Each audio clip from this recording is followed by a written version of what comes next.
Maintenant, qu'est-ce qu'on doit faire durant ce mois? Première chose, la prise du repas de l'aube, as-suhour. Le prophète alayhi salatu wa sallam dit, prenez votre repas de fin de nuit, ce qu'on appelle suhour, parce qu'il y a une bénédiction dans as-suhour. Deuxième chose à faire, et ça c'est à conserver, la conservation des 5 prières quotidiennes en groupe dans la mosquée. Et surtout la prière de Fajr, que plusieurs gens négligent. Troisième chose, arriver à la mosquée tôt. Le prophète alayhi salatu wa sallam a dit, des gens vont persister dans le retard jusqu'à ce qu'Allah Azza wa Jal va les punir. Quatrième chose, se livrer aux invocations récitées après l'accomplissement de chaque prière collective comme le prophète nous a enseigné. Pour savoir en détail les invocations à faire après l'achèvement de chaque prière, c'est-à-dire la suite, revenez barakallahu fikum au livre de l'Adhkar, les invocations de l'imam Nawawi, ce qu'on appelle le livre de Hisn Muslim, la citadelle du musulman.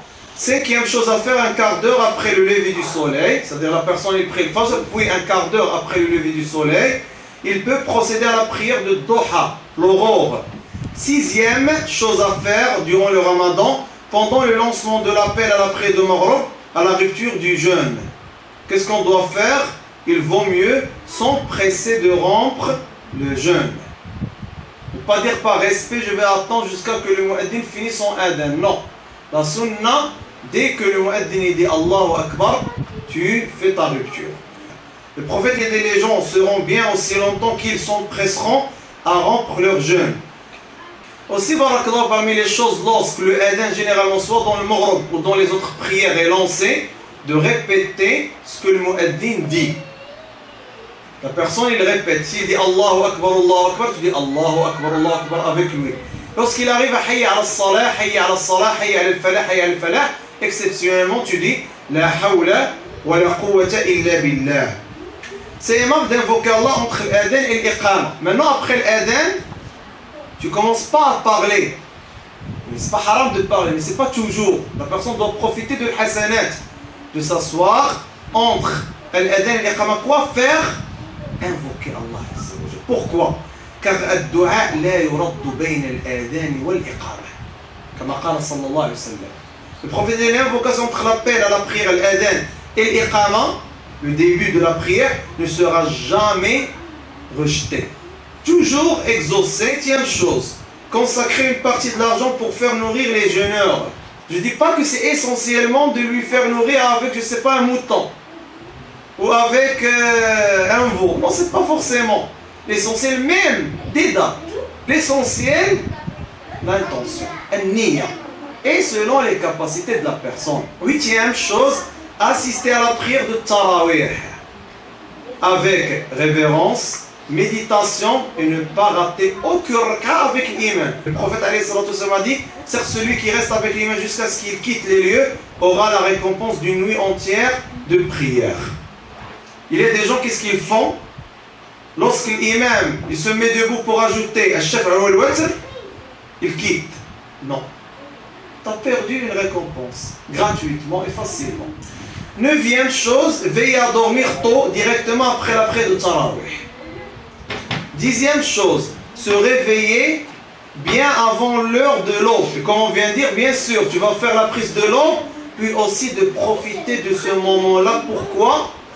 Pour barakallahu fikum, faire l'istighfar, demander le pardon avant l'adhan de l'aube.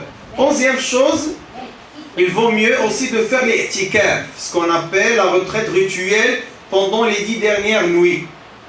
Et parmi les invocations à dire au cours de la nuit du destin, c'est le dua Allahumma innaka afu tuhibbul afwa fa'fu anni.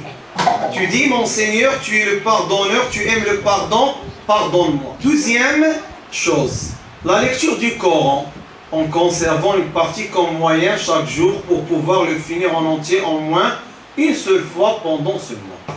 Le prophète alayhi salatu wa sallam dit, celui qui lit une seule lettre du Coran s'inscrit une bonne action et la bonne action a 10 fois son salaire. Je ne dis pas que Alif Lam Mim, lettre énigmatique se trouvant au début de certains chapitres du Coran, est une lettre, mais Alif est une lettre, Lam est une lettre, Mim aussi est une lettre. 13e, la conservation des invocations al-adhkar du matin et du soir. Adhkar sabah ou al-masa. Et bien sûr, si vous voulez savoir en détail quelles sont les adhkar ou les invocations matinales ou de soirée, revenez barakallahu fikoum au livre d'adhkar, les invocations de l'imam Nawawi, aussi Hisn Muslim, il est très petit, vous le connaissez, la citadelle du musulman, il détaille ces choses-là. Barakallahu fikoum, le dhikr du matin, votre attention, commence dès l'entrée de l'aube et s'étend à l'inclinaison du soleil. Quand est-ce que l'inclinaison du soleil est Dhuhr? C'est ça la durée où la personne peut faire ce qu'on appelle Adhkar as-Sabah. Et par contre, barakallahu fikum, le dhikr du soir commence dès l'inclinaison du soleil, c'est-à-dire à partir de Dhuhr jusqu'à le coucher du soleil. 14e chose à faire, la bonté envers les parents et la consolidation des liens du sang avec les proches.